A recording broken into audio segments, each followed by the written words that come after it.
Assalamualaikum warahmatullahi wabarakatuh. Baik, untuk berikutnya kita belajar tentang gambar dari mesin pada kegiatan belajar pertama. Kegiatan belajar 1 yaitu memahami fungsi peralatan dan kelengkapan gambar teknik. Memilah peralatan dan kelengkapan gambar teknik. Indikator fungsi peralatan gambar teknik dapat dijelaskan berdasarkan penggunaannya. Peralatan gambar teknik dapat digunakan sesuai dengan fungsi dan prosedur penggunaannya. Tujuan pembelajaran: setelah mengikuti pembelajaran, maka tanpa membuka buku, siswa mampu menjelaskan fungsi peralatan gambar teknik berdasarkan penggunaannya. Tanpa membuka buku, siswa terampil menggunakan peralatan gambar teknik sesuai dengan fungsi dan prosedur penggunaannya. Fungsi gambar teknik. Nah, dalam dunia teknik itu gambar teknik berfungsi sebagai satu penyampai informasi atau sebagai bahan bahasa teknik. Di sini dalam berkomunikasi untuk orang teknik, kita nggak mungkin pesan barang hanya dengan membawa benda, apalagi bendanya besar. Jadi cukup kita membuat gambarnya yang kita berikan pada si operator. Yang kedua, fungsi gambar teknik sebagai bahan dokumentasi, pengawetan dan penyimpanan, yaitu semua ide-ide atau rancangan itu kita abadikan, kita simpan, kita filkan pada sebuah gambar. Jadi suatu ketika apabila kita mau membuat produk dengan bentuk yang sama, kita cukup membuka gambar tersebut. Apalagi untuk saat ini kita sudah bisa membuat gambar menggunakan komputer, jadi sangat gampang sekali kita untuk mencari file, untuk menyimpan file. Tidak khawatir file itu akan hilang. Jadi gambar teknik sebagai bahan dokumentasi, pengawet dan penyimpanan itu berfungsi sebagai kedua. Jadi gambar teknik berfungsi sebagai penyimpan ide atau gagasan kita. Yang ketiga, fungsi gambar teknik yaitu menugaskan untuk pengembangan. Artinya di sini ketika rancangan kita sudah ada, kita membuat suatu produk. Nah, ketika kita mau mengembangkan atau membuat inovasi pada produk itu, kita cukup merubah pada gambar. Jadi tidak perlu merancang mulai awal. Dari gambar itu bisa kita kembangkan ke operator. Standarisasi gambar.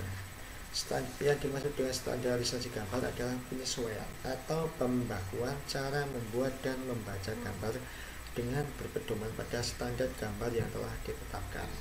Jadi gambar-gambar yang ada itu semuanya sudah terstandar.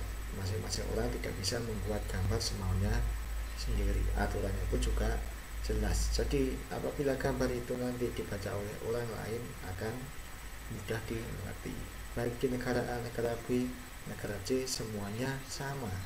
Jadi gambar itu tidak terpaut pada satu pembuat atau suatu negara, tapi dia berfungsi global. Nah, di sini fungsi standarisasi gambar. Yang pertama, memberikan kepastian sesuai atau tidak sesuai kepada pembuat dan pembaca gambar. Yang kedua, menyeragamkan penafsiran terhadap cara-cara penunjukan dan penggunaan simbol-simbol. Yang ketiga, memudahkan komunikasi teknis antara perancang dengan pengguna gambar, yaitu di sini pengguna gambar adalah operator. Yang keempat, memudahkan kerjasama antar perusahaan dan dalam memproduksi sebuah barang.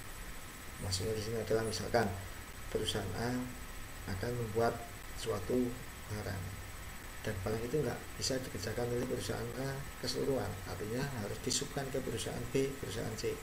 Maka cukup berbekal gambar, semuanya nanti akan match. Masing-masing barang, masing-masing produk akan bisa di assembling. Yang kelima, fungsi standar gambar adalah memperlancar produksi dan pemasaran suku cadang. Macam-macam standarisasi gambar. Nah, standarisasi gambar ini di sini ada berbagai macam. Yang pertama JIS. yaitu Japan's Industrial Standard. Standar ini dibuat oleh orang Jepang. Yang berikutnya NNI, Netherlands Normalis Institute, yaitu standar gambar yang diterbitkan oleh Belanda. Yang ketiga DIN, Dutch Industry Normal, yaitu standar gambar yang diterbitkan oleh Jerman. Dan yang keempat ANSI, American National Standard Institute,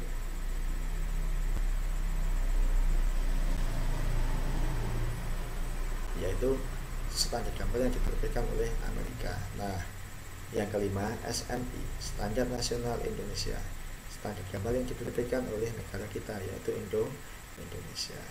Namun standar gambar kelima ini, JIS, NNI, DIN, ANSI, dan SNI ini akan terangkum dalam standar ISO, yaitu International Standard Organization, di mana ISO TC10 ini yang bergerak dalam bidang gambar teknik. Semua gambar atau semua standarisasi gambar yang diterbitkan oleh masing-masing negara di sini akan distandarkan lagi menggunakan standar ISO, yaitu standar yang dia berlaku untuk internasional. Jadi semua negara bisa mengadopsinya. Nah, alat-alat gambar. Yang pertama, meja gambar. Papan gambar atau meja gambar harus mempunyai permukaan yang rata, lurus dan licin agar penggaris T dapat digeser. Artinya di sini ini untuk mempermudah kita menggeser, memindah sebuah penggaris.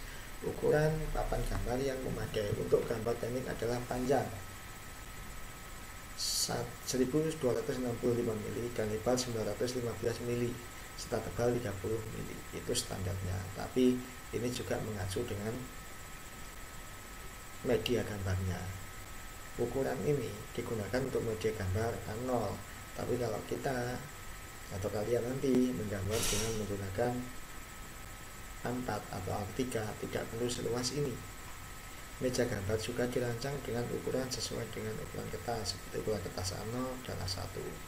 Bahan apapun gambar terbuat dari urat kayu yang halus dan tidak terlalu keras maupun terlalu lunak. Tujuannya apabila dia nanti digunakan untuk menjangka. Jenis kayu yang sering digunakan adalah kayu pohon cemara, lime, dan lalu bir. Ini adalah contoh meja gambar. Berikutnya kertas gambar. Jenis kertas gambar yang biasa digunakan pada gambar teknik terdiri atas 3 jenis, yaitu kertas gambar bagan, yaitu kertas gambar putih tebal yang mempunyai garis-garis horizontal dan vertikal dengan jarak 10 x 10 mm. Kertas bagan ini berfungsi untuk membuat gambar sementara yang dihasilkan dari hasil pengukuran dengan skala bukan sebenarnya. Ini biasa disebut dengan millimeter block, digunakan untuk membuat gambar sketch. B. Kertas gambar putih tebal, yaitu kertas gambar biasa yang sering digunakan untuk membuat gambar dengan skala dan ukuran yang sebenarnya. Yang C. Kertas kalkir, yaitu kertas transparan yang biasa digunakan untuk membuat gambar dengan tinta. Nah, di sini ukuran kertas gambar A0 yaitu 1189 mili kali 841 mili. Berarti ini panjangnya 1189, lebarnya 841. Kalau A1 panjangnya 841, lebarnya 594 mili. Ukuran A2 panjangnya 594 mili, lebarnya 420 mili. Untuk ukuran A3 panjang 420 mili, lebarnya 297 mili. Ukuran A4 panjang 297 kali lebar 210 mili. A5 panjang 210 kali lebar 148. Ini untuk ukuran kertas gambar. Nah, di sini ada ukuran garis tepi, ada kiri ada kanan. Nanti ini kita jelaskan lebih lanjut pada proses penggambaran. Yang ketiga yaitu pensil gambar. Pensil gambar ada 2 jenis, yaitu pensil batang. ini yang biasa kita pakai. Yang berikutnya pensil mekanik atau rapido. Pensil mekanik atau rapido ini penggambarannya menggunakan kertas kalkir. Di sini masing-masing pensil juga ada ukuran ketebalannya. Nah, kekerasan pensil di sini ada kode H, ada kode HB, ada kode B.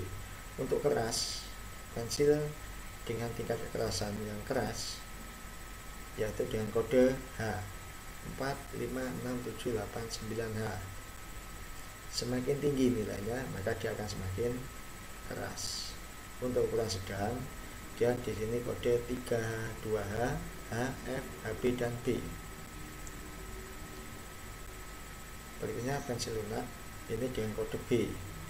Semakin tinggi nilainya di sini 2, 3, 4, 5, 6, 7 dan seterusnya, dia akan semakin lunak. Ini untuk ukuran kekerasan pensil. Berikutnya penggaris. Penggaris yang sering digunakan adalah sepasang penggaris segitiga, di mana penggaris itu memiliki sudut 30 derajat, 60 derajat, dan 90 derajat. Yang sini ukuran 90, 45, dan 45 derajat. Kemudian jangka. Jangka digunakan untuk membuat garis lingkaran atau garis lengkung. Ini contohnya untuk jangka. Oke, terima kasih. Sampai jumpa pada kegiatan pembelajaran berikutnya.